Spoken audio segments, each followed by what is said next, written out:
எல்லை தாண்டி மீன் பிடித்ததாக கூறி தமிழ்நாட்டைச் சேர்ந்த 10 மீனவர்கள் சிறைபிடிக்கப்பட்டிருக்கிறார்கள். இதுகுறித்த கூடுதல் தகவல்களை வழங்குவதற்காக செய்தியாளர் சிவகுமார் இணைப்பில் இருக்கிறார்.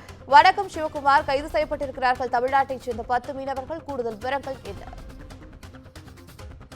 வணக்கம் பவித்ரா. அதாவது தமிழ்நாட்டைச் சேர்ந்த நாகை மாவட்ட மீனவர்கள் ஒரு 10 பேரையும் ஒரு படகையும் சேர்த்து இலங்கையை தாண்டி இலங்கை கடற்படையில கடற்கரை ஓரமா எல்லை தாண்டி மீன் பிடித்ததாக கூறி தற்பொழுது மீனவர்களை கைது செஞ்சிருக்கிறாங்க.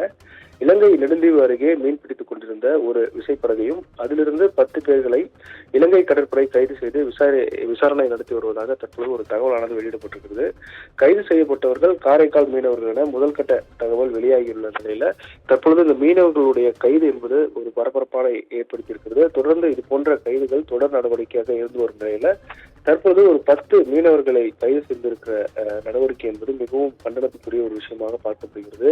தொடர்ந்து அரசியல் கட்சி தலைவர்கள், தமிழ்நாடு அரசு சார்ந்த தலைவர்கள் என தொடர்ந்து இந்த மத்திய அரசிடம் ஒரு கண்டனத்தை தெரிவித்து வரக்கூடிய நிலையில தொடர்ந்து இந்த மாதிரியான மீனவர்கள் தொடர்ந்து கைது செய்யப்பட நடவடிக்கையை தவிர்க்க வேண்டும் அப்படின்னு தொடர்ந்து கோரிக்கை வைத்து வரக்கூடிய நிலையில இது மாதிரியான கைது நடவடிக்கை மாதம் ஒரு முறையாவது நடைபெறுவதாக மீனவர்கள் தரப்புல ஒரு வேதனையான ஒரு விஷயத்தை தெரிவிச்சிருக்கிறாங்க. அந்த அடிப்படையில இந்த நாகை மாவட்டத்தைச் சேர்ந்த இந்த மீனவர்கள் கைது செய்த நடவடிக்கை என்பது மிகவும் ஒரு கண்டனத்துக்குரிய விஷயமா பார்க்கப்படுகிறது.